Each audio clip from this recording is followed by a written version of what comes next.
Good morning everyone. Study with Preksha channel में आपका स्वागत है। आज 7th क्लास का हिंदी का पेपर था, उसके आंसर की हम डिस्कस करेंगे। पक्षी उड़ते हुए क्या छूना चाहते हैं? आकाश की सीमा छूना चाहते हैं। लेखक ने हिमालय से निकलने वाली किन किन नदियों का वर्णन? लेखक ने यमुना, गंगा, सतलुज सभी नदियों का वर्णन किया। उपरोक्त सभी है। कठपुतली पाठ किस प्रकार की विधा है? कविता है। मुरली बजाने वाला वस्तुतः कौन था? खिलौने वाला था। हम पंछी उन्मुक्त गगन के कविता क्या संदेश देती है? आज़ादी का संदेश देती है। पापा खो गए पाठ के लेखक कौन है? विजय तेंदुलकर जी हैं।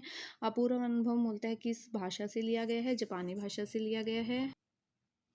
शाम एक किसान किस प्रकार की विधा है? वो भी एक कविता है। शलभासन से क्या क्या लाभ होते हैं? उपरोक्त सभी होते हैं। आंखों की रोशनी बढ़ना, कमर दर्द दूर होना, रीढ़ की हड्डी मजबूत होना। भीष्म पितामह का बचपन का नाम क्या था? देवव्रत।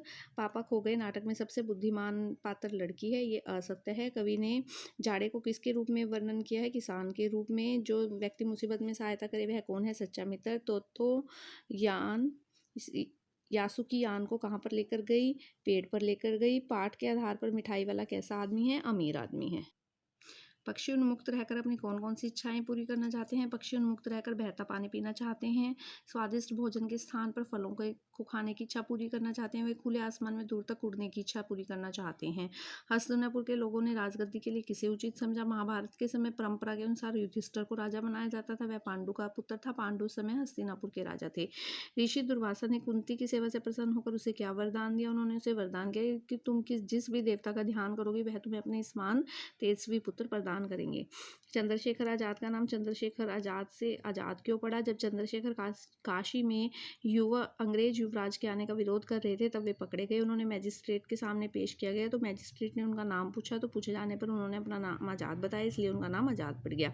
कठपुतली को गुस्सा क्यों आया? कठपुतली को अपनी गुलामी पर गुस्सा आया क्योंकि उसके आगे पीछे धागे बांधकर उसे गुलाम बनाया हुआ था।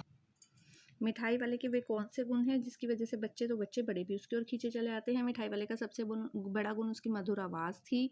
वह मधुर ध्वनि में गाता था, दूसरों से बातें करता था तो सभी उसकी ओर आकर्षित हो जाते थे। तो उसका स्वभाव बहुत अच्छा था, इसलिए सभी उसकी ओर आकृष्ट हो जाते थे। पक्षियों को पिंजरे में बंद करने से उनकी आज़ादी का हनन नहीं होता अपितु पर्यावरण को भी नुकसान होता है। इसके बारे में 10 पंक्तियाँ लिखें।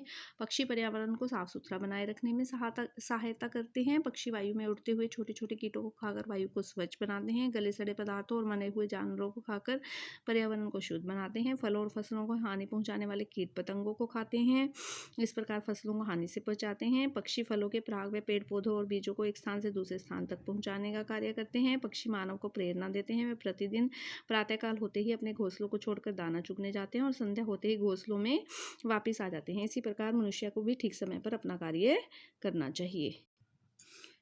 पहले वाले का प्रसंग है जो तरुवर फल नहीं खाते, उसका प्रसंग प्रस्तुत दोहा नीति के दोहों से लिया गया है। इस दोहे में रहीम जी कहते हैं कि पेड़ अपने फल स्वयं नहीं खाते, इसी प्रकार सरोवर भी अपना पानी स्वयं नहीं पीता, वैसे ही सज्जन व्यक्ति का धन परोपकार के लिए ही होता है। दूसरा प्रसंग जो है वो प्रस्तुत कविता हिंदी की पाठ्य पुस्तक वसंत भाग 2 में संकलित शाम एक किसान नामक पाठ से कविता से ली गई है। कविता के कवि जो हैं सर्वेश्वर दयाल सक्सेना हैं। कवि कहता है कि शाम को वातावरण अत्यंत शांत बन गया था, तभी अचानक मोर के बोलने की आवाज़ सुनाई दी। ऐसे लगा जैसे किसी ने आवाज़ दी हो, सुनते हो। चिलम उलट देने पर जैसे आग बुझ जाती है, उसमें से धुआं निकलने लगता है, इसी प्रकार सूर्य धूप जाने पर अंधेरा हो जाता है। अगर आपको यह वीडियो पसंद आई तो आप इस चैनल को जरूर सब्सक्राइब कीजिए, बेल आइकन को दबा दीजिए ताकि आगे आने वाली वीडियो की नोटिफिकेशन आप लोगों तक आ सके। Thanks for watching, thanks for sharing.